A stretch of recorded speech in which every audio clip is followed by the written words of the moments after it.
Now, based on this buying cycle, every company designed their sales process. And that sales process is this. In the sales process, multiple stages will come. Number one is lead generation. Now, that can be your task or it cannot be your task based on what type of companies you are in. Second is when you meet the customer after the inquiry comes, you do an initial analysis of that inquiry to see if this is a right inquiry for me, which means you do sales qualification and you call it a sales qualified lead. After that is done, then you go meet the customer, and this is where the sales process kicks in. This is the discovery stage. In discovery stage, you try to understand from the customer what are his needs, what does he want, and all those kind of stuff related to product, related to service, all those need analysis you will do. This is called a discovery stage.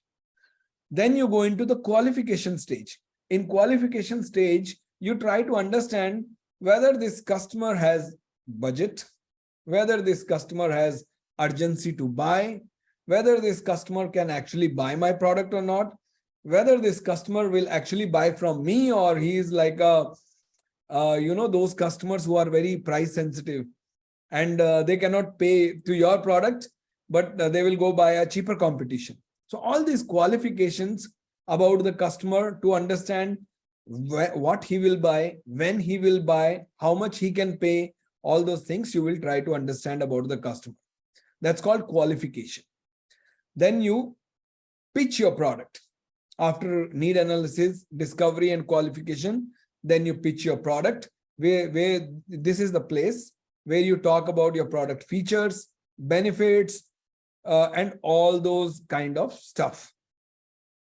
Then comes objection handling, which means after listening to your product, after listening to your price, he will have objections like, no, yaar, your product is expensive. Or he will say, no, this company is new. We want a company which should have 10 years of experience, 50 years of experience. Or he will say, no, you are delivering this product in 30 days. I want it in 15 days, or I want it in 10 days. Or I don't want to pay upfront. I will pay in EMIs. I will pay in 60 days, 90 days. These are all objections that customer has. How do you handle those objections? That is the next stage of the sales process. Then after coming the objections, overcoming the objections, then you move into closing, where you close the deals and then you follow up with them. And check-in is after sales. Simple. So this is the sales process. It has 5 to 6 stages: discovery, qualification, pitching, objections handling. Closing is negotiations. Negotiations and closing comes together. And follow-up. So why follow-up? Because not every deal can be closed in one go. For example, some deals which are B2B sales deals, it involves multiple meetings. For example, you are selling a TV deal can be closed in one day or in one meeting only. But let us say if you want to order 100 Apple laptops for your company, now that deal will not be closed on the first meeting. It will need multiple follow-ups, multiple meetings. So that is follow-ups. Depending upon how the complexity of the product, like for example, if Niranjan wants to buy a private jet for himself, that is a cool idea, Niranjan, isn't it? Thinking itself is awesome. I know. So let's take that example and make you feel good about it. Let's say Niranjan wants to buy a private jet. Now, private jet is a complex decision making. It involves a lot of investments.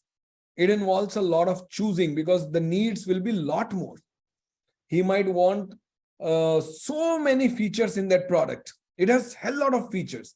It's not simple like selling oranges. So based on the number of features, based on the pricing and investments involved, based on competitions and all these things, will decide how many meetings Niranjan will have with me. That deal might go for, let us say, 1 year also. He might not decide, he will not decide on a private jet on the day one.